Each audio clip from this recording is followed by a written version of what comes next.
you want to go to the hospital or don't you? The EMT's face is large and red and close up to mine. He looks less like a medical aide and more like an angry drunk who's just grabbed me by the lapels and pinned me to the wall.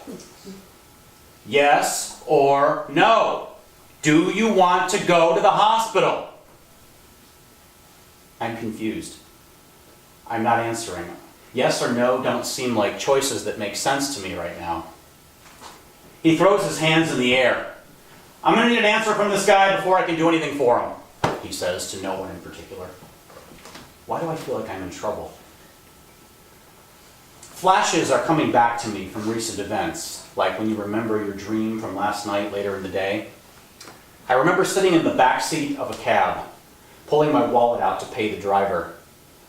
As we pulled up to the corner of Addison and Broadway, I could see my apartment coming into view through the window.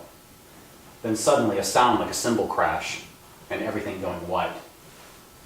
The next thing I know, I'm standing outside the cab, staring at this hissing wreck of a vehicle, wondering how I had gotten out so fast. Later I will be told that I blacked out. But right now I'm concentrating really hard, trying to piece together the missing bits of time. I can't remember if I'd paid the cab driver. People are starting to gather now. They're talking to one another and pointing at me, but the scene feels eerily quiet. Quiet, that is, until I start to wander away from the cab when I suddenly hear a voice. Hey, dude, where are you going, man? I look up. There's a man in a baseball cap holding the hand of a girl next to him. I'm in the street. You're on the sidewalk, so this seems strange. I should be... No, dude, you need to stay where you are, he says. You're bleeding a lot. The woman that's attached to him is not speaking. Her face is in a permanent wince, that sort of scrunched up face you make when you see somebody get hurt on a YouTube video. I look down. My shirt is red and wet. It registers to me that I should probably be scared, but I just feel embarrassed. I remember this too. Before the corner of Addison and Broadway became an accident area, before the ambulances and the police arrived, it was just an accident. The consequences of which were just now beginning to spill out into the street. And still, no one was crowding in to touch the scene. Almost by instinct, passers-by were forming a wide berth, like an audience of observers in a theater in the round. The next thing I remember is my cab driver, a young Mideastern man, is asking me if I'm okay. He looks unhurt, but shaken. I think to myself, he must have been wearing his seatbelt. I assure him that I'm okay, and he tells me that I need to stay where I am, that I should wait for the ambulance, and yet he keeps his distance as well. Everyone does. Everyone except one man. I don't know where he's come from, but he has made the leap to be on this stage with me. He is older, he's wearing glasses and a button-up gray sweater. He looks like the actor Edward James Olmos from the movie Stand and Deliver, and then later Battlestar Galactica. He's avuncular and kind, but authoritative, and I like him immediately. I was driving behind you, he says. That's how he sounded. I saw what happened. He puts his hand on my shoulder, and all of the tension that I had no idea I was carrying begins to drain from my body. You're going to want to stay here, he says. You're going to want to wait for an ambulance. Well, the consensus is general. I am not to leave the stage.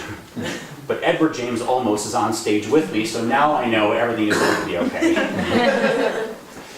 The ambulance arrives, and 2 EMTs get out, one large and one thin and small. This makes me laugh. I think out loud, but I'm not sure. But when the large EMT begins asking me questions, I'm not laughing anymore. Look, I'm going to ask you this one more time. Yes or no? Do you want to go to the hospital? I know it's a simple question, but my brain cannot grasp the words that I need to say. It is then that Edward James Olmos comes to my aid. He puts his hand on my shoulder once again and says, just say yes. I turn to him. I should say yes? Yes, he tells me. Tell the man you want to go to the hospital. And so I do. The EMT rolls his eyes for everyone to see and says, "We're gonna need another ambulance." Another one, I think? It is then that my field of vision suddenly widens, and I see that there is another wrecked cab about 20 feet away. I am told later that this cab, in an attempt to pass a bus in the pouring rain, hit us head on. The driver is still in the front seat, a large man with a mustache. His face is covered in blood, and he is not moving. There is a woman next to the cab, in her 20s. She is hugging herself and crying. I find out later that she was his passenger. The thin EMT takes both of us, me and the girl, over to the ambulance and says, "You're going to need to wait here until more help arrives." We both sit on a cot, and the thin EMT begins asking her questions. "What's your name? Where do you live?" Her face is a mask of panic. "I don't know," she says. "I'm sorry. I'm so sorry."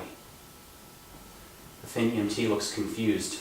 He looks out the back window, and we can all see that more personnel have arrived and that the act of getting the cab driver out of that front seat has become a very delicate operation. I think to myself, he must be alive or they wouldn't be going through this kind of trouble. The thin EMT says, "You both just wait here. We're going to take care of both of you." And he goes outside. The girl turns to me and says, "I'm sorry." I want to take her hand in mine at that moment, or put my arm around her like the man outside had done to me, but something holds me back. So I go for plan B. I try to make her laugh. I say, "Hey, at least you don't look like me, huh? See how pretty I look?" This works. "You don't look so bad," she says. It is then that I realize that up until this moment I had been afraid to touch my face. I had not been wearing my seatbelt, and so when the accident happened, I went face first into that partition between the front and back seat. I feel swollen and sore. She says, "You're going to be okay." Her comforting me now. "But you're going to have a shiner." She laughs, and the sound of her laughter is like a cold glass of water on a hot day, and I want to drink up more of it, but I don't know what to say, so I just laugh along with her, and that seems to do the trick. The thin EMT comes back into the ambulance and sees both of us laughing and says, "Well, you two seem to be doing okay." He says to me, "Sorry for the musical chairs, but we're going to have to move you to a smaller ambulance." He leads me out, and I turn back to say goodbye to the girl. She looks sad and scared again. She waves, a meek little bye-bye wave. I do the same. I pass the driver from the other cab. He is now on a stretcher, and he is conscious, though he is now in a very thick, padded brace. Amazingly, Edward James Olmos is still there. He is holding the man's hand and standing over him like an angel. He looks at me as if to say, "You're going to be okay." As for this guy, I'm not so sure. I go to the other ambulance. My vitals are finally taken, and I am driven to the hospital, where I am given stitches for my lip and face, a CT scan for my head, and pain meds for everything. About a month later, I'm sitting in a restaurant on Broadway, and I look through the window and see a man being pushed in a wheelchair past. I am sure that this is the other cab driver, but how sure am I? Sure enough to run outside and say something, and then what would I say? I don't know. I allow my indecision to take over, and I try to forget him as he is wheeled out of sight. About a week and a half after that, I am walking down the same stretch of Broadway when I see a familiar girl walking the opposite direction toward me. I'm sure it's her, but how sure am I? I allow the moment to pass, and the further we get away from each other, the more I am filled with a sense of regret and loss and shame. I tell myself, I promise myself that if I ever see either of them again, I will say something, anything. In my mind, I construct an entire fantasy in which I am cooking dinner for everyone involved. The cab driver comes with a cane. He's looking much better now, walking with a little bit of a limp. The two EMTs arrive, the large one with a bottle of wine for dinner as a way of an apology. The man in a baseball cap, his girlfriend, my cab driver, all of us are there. The man who looks like Edward James Olmos is saying grace, and And during the prayers, I hold the hand of the girl next to me, and we laugh once again. We all agree that there is much to be thankful for, that there is nothing to be sorry for. Accidents happen, and this one happened to all of us.